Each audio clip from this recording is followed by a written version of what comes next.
This video is not done by a professional mechanic. This is a common man's experience in vehicle maintenance. It's intended to help you and entertain you at the same time. That means stuff's going to get messed up. There's going to be mess ups. For more information, go to thebourbon.com. So, all right, let's get after it. We're doing front and rear tie rod ends or drag links. This is the lower or rear drag link or rear tie rod end that connects to the steering arm. We're replacing 10 and 11. 10 is the front tie rod end.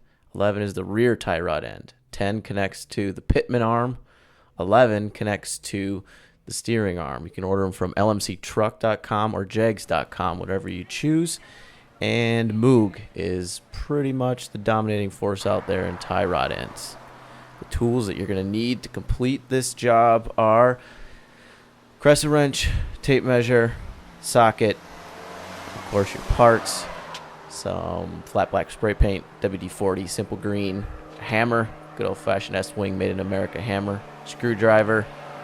You're going to need a drill with a wire brush, some paper towel, pliers, needle nose pliers, maybe a smaller socket set, and a scuff pad, and of course a grease gun there on the right.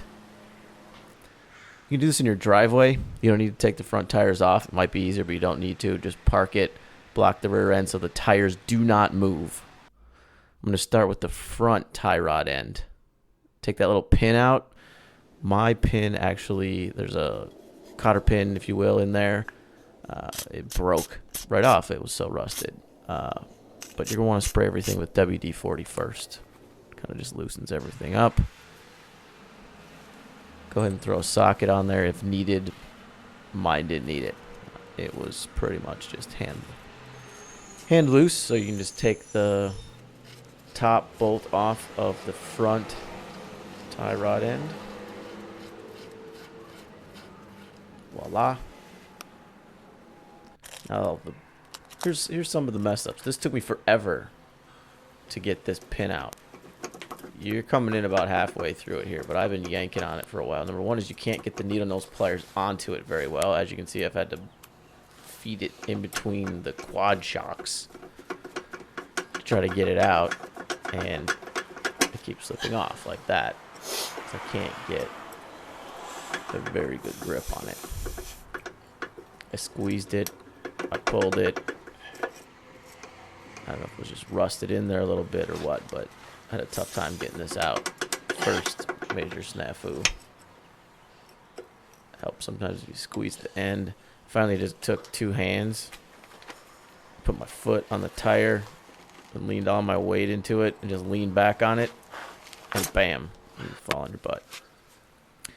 Go ahead and throw a socket on the lower nut, but as you can see, mine was hand loose. Pull that right off.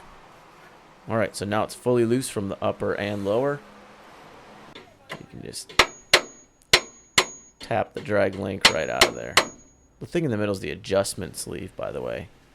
It didn't need to replace my adjustment sleeve. Boom. Pops right out. And pulls right out of there. Look at that. That's junk. Count the threads of the front and count the threads of the rear. This is going to help it so you don't throw your alignment way off. As a secondary measure, no pun intended, measure it. Whatever the length of it is. And make sure when you put the new one back on that you have the same amount of threads on the front and rear, and the length is the same. All that's going to do is just help so that your alignment isn't 10 miles off. Because you're still going to have to take it somewhere and get an alignment done. Unless you want your steering wheel crooked. So first loosen the adjustment sleeve bolts.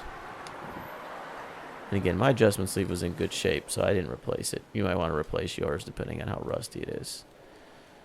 And then simply unscrew each of the tie rod ends from the adjustment sleeve.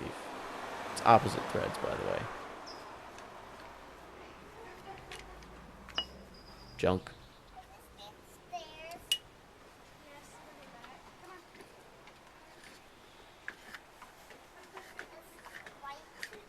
Take the other one off. As you can see, see they come right off once the adjustment sleeve is loose.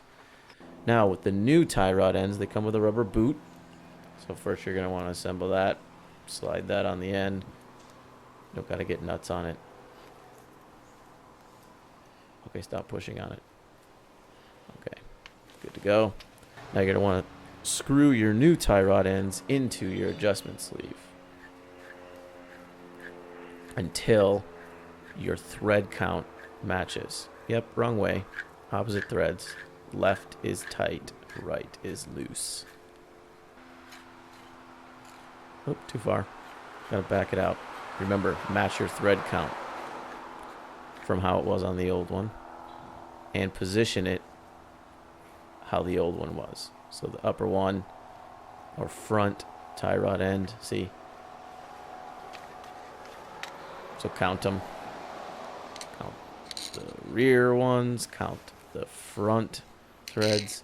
Should be the same. Remeasure it, and that should be the same thread count and measurement from the old piece of crap one.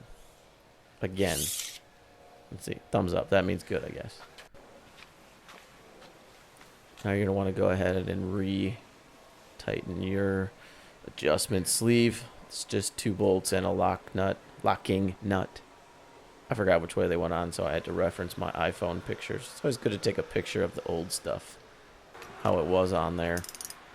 It's going to help you reference it if you get lost in putting the new stuff on. So don't get crazy here, another giant mistake I learned is don't get nuts on tightening those adjustment sleeve bolts, and you'll see why right here. So got it all reassembled. Slide the rear tie rod end back into its place, and then the front tie rod end back into its place. And that's where I ran into trouble, because it didn't quite fit right. At this point, you can hand tighten the lower nut onto the thread. I had to loosen the adjustment sleeve way back up. Even more. So that I could basically unscrew it from the adjustment sleeve to make it longer, so that the pin would go into the Pitman arm. See that? It's not lining up. Unscrew it some more. Now it lines up. It took me 4, 5, 6 times of adjusting, readjusting, loosening the adjustment sleeve even more, adjusting, readjusting.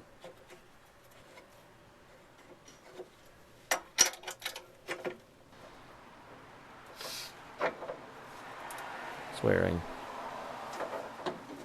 There.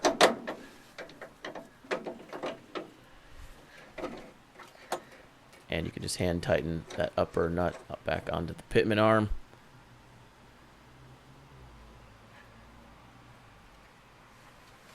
Remeasure it.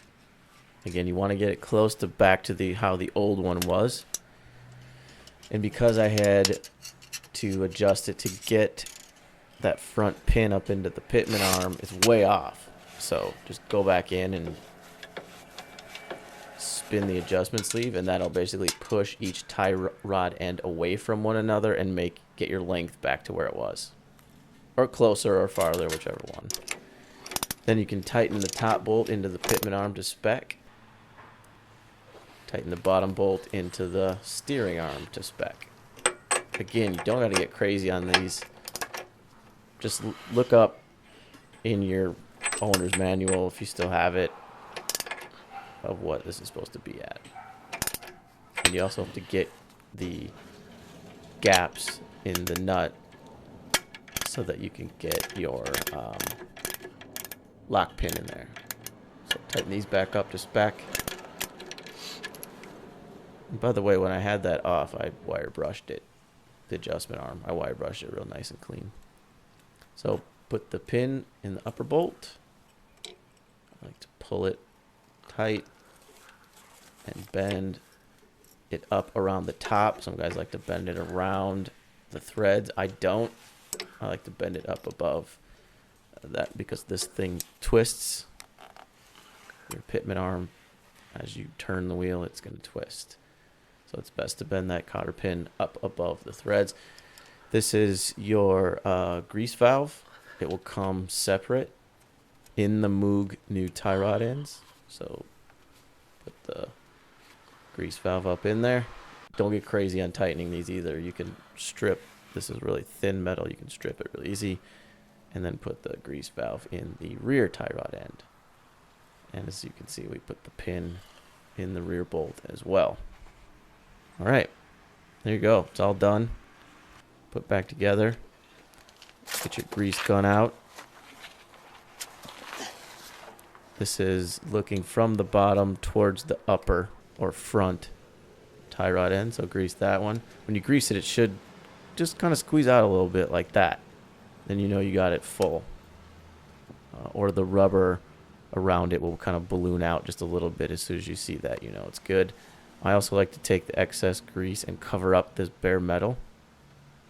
When I was a kid, I always used to like to get it real nice and shiny and clean, and my old man would yell at me because then what's going to happen? It's just going to rust out, and then you won't be able to grease these tie rod ends, and they'll go to hell really fast. I also like to put a little grease on the rubber boot itself. It protects the rubber boot.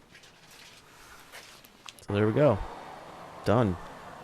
Threw a coat of flat black on there after I wire brushed it all and sprayed some simple green on it, dried it off with a paper towel. Then you can spray flat black paint on there, and it looks good. Done. For more information, go to www.thebourbon.com.